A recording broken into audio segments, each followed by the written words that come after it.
ভারতে ব্যবসা শুরু করার কথা ভাবছেন, কিন্তু ভাবছেন কোনটা দিয়ে শুরু করা সবচেয়ে সোজা হবে? আজকের এই আলোচনাটা ঠিক এই নিয়ে। চলুন একদম গোড়া থেকে শুরু করা যাক। নিজের বস হওয়ার স্বপ্নটা, এটা তো আমাদের অনেকেরই থাকে, তাই না? আর ঠিক এই স্বপ্নটা থেকেই কিন্তু দারুণ দারুণ সব আইডিয়া আর ব্যবসার জন্ম হয়। তো এই যে এত সহজ একটা উপায়ের কথা বলছি, সেটা হলো প্রোপ্রাইটারশিপ। চলুন প্রথমে জেনে নিই এটা আসলে কি, এর গোড়ার কথাগুলো কি। আচ্ছা, তাহলে এই সোল প্রোপ্রাইটারশিপ জিনিসটা কি? খুব সহজ করে বললে, এটা এমন একটা ব্যবসা যার মালিক মাত্র একজন। আর সবচেয়ে জরুরি যে কথাটা মনে রাখতে হবে সেটা হলো, আইনের চোখে কিন্তু এই ব্যবসা আর তার মালিকের মধ্যে কোনো তফাৎ নেই, দুজনকেই এক ধরা হয়। এবার চলুন এর কিছু মূল বৈশিষ্ট্য দেখে নিই। একদিকে যেমন ভালো দিক আছে, পুরো কন্ট্রোল একজনের হাতে, সব লাভও তার, কিন্তু একটা বড় ঝুঁকিও আছে। আর সেটা হলো আনলিমিটেড লায়াবিলিটি বা সীমাহীন দায়। এর মানেটা কি?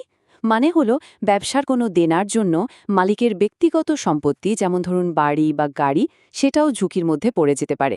তবে হ্যাঁ, এর সাথে এমএসএমই হিসেবে রেজিস্টার করলে কিন্তু সরকারি অনেক সুবিধাও পাওয়া যায়। আচ্ছা, এই প্রোপ্রাইটারশিপ রেজিস্ট্রেশন নিয়ে না নতুন উদ্যোক্তাদের মধ্যে একটা বিশাল ভুল ধারণা আছে। চলুন আজ সেই ভুলটা ভাঙা যাক। একদম ঠিক। ভারতে প্রোপ্রাইটারশিপ ফার্মের জন্য আলাদা করে কোনো রেজিস্ট্রেশন করারই দরকার হয় না।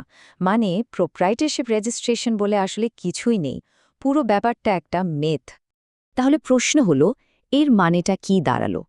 মানেটা হলো, আপনার ব্যবসাকে কোনো একটা সার্টিফিকেট দিয়ে চেনা হয় না, বরং বেশ কয়েকটা লাইসেন্স আর রেজিস্ট্রেশন মিলিয়েই আপনার ব্যবসার আইনি পরিচয় তৈরি হয়।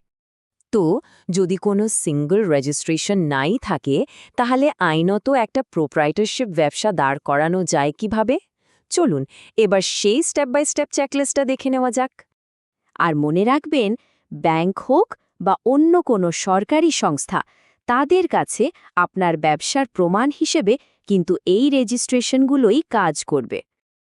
একটা প্রোপ্রাইটারশিপ চালু করার জন্য মূলত এই ৬টা ধাপ ফলো করতে হয়। দেখুন, প্রথমে একটা ব্যবসার নাম ঠিক করতে হবে। এর জন্য কিন্তু আলাদা কোনো পারমিশন লাগে না। তারপর লাগবে প্যান কার্ড, যেটা মালিকের ব্যক্তিগত প্যান কার্ড হলেই চলবে, কারণ ব্যবসার তো আলাদা কোনো পরিচয় নেই। এরপর অবশ্যই একটা কারেন্ট অ্যাকাউন্ট খুলতে হবে, যাতে ব্যক্তিগত আর ব্যবসার টাকা পয়সা আলাদা থাকে।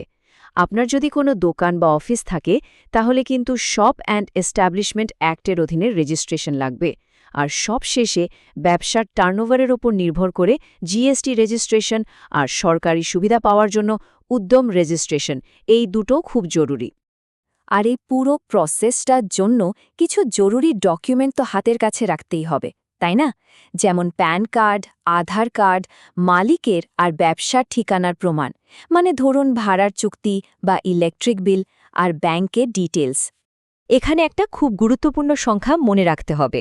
আপনার ব্যবসা যদি জিনিসপত্র বিক্রি করে আর বছরে টার্নওভার ৪০ লাখ টাকা ছাড়িয়ে যায়, তাহলে কিন্তু জিএসটি রেজিস্ট্রেশন করা বাধ্যতামূলক। আর সার্ভিস বা পরিষেবা ব্যবসার ক্ষেত্রে এই লিমিটটা হলো ২০ লাখ টাকা। আমরা যে চেকলিস্টের কথা বললাম, তার শেষ ধাপটা ছিল উদ্যম রেজিস্ট্রেশন। এখন প্রশ্ন হলো, এটা কেন এত জরুরি? কারণ এই একটা রেজিস্ট্রেশন আপনাকে সরকারি স্কিম, প্রায়োরিটি সেক্টরে লোন আর নানা রকম ভর্তুকি পেতে সাহায্য করবে। ভাবুন তো, যে কোনো ছোট ব্যবসার জন্য এটা কত বড় একটা সাপোর্ট। এই তো গেল মূল বিষয়গুলো, কিন্তু এখানেই শেষ নয়। আপনার ব্যবসাটা ঠিক কী ধরনের, তার উপর নির্ভর করে আরও কিছু লাইসেন্সের দরকার হতে পারে। যেমন ধরুন ট্রেড লাইসেন্স। এটা মোটামুটি সব ব্যবসার জন্যই লাগে, আর এটা দেয় স্থানীয় মিউনিসিপ্যালিটি। আবার যদি খাবারের ব্যবসা হয়, তাহলে তো এফএসএসআই লাইসেন্স ছাড়া চলবেই না। একইভাবে বিদেশে জিনিসপত্র আমদানি রপ্তানি করতে গেলে লাগবে ইম্পোর্ট এক্সপোর্ট কোড বা আইইসি। আর হ্যাঁ, ভারতের ২১টা রাজ্যে কিন্তু প্রফেশনাল ট্যাক্সও দিতে হয়। আচ্ছা, এতক্ষণ তো আমরা প্রোপ্রাইটারশিপ নিয়ে কথা বললাম, কিন্তু এটাই কি সেরা অপশন, নাকি অন্য কোনো কাঠামো আরও ভালো হতে পারে?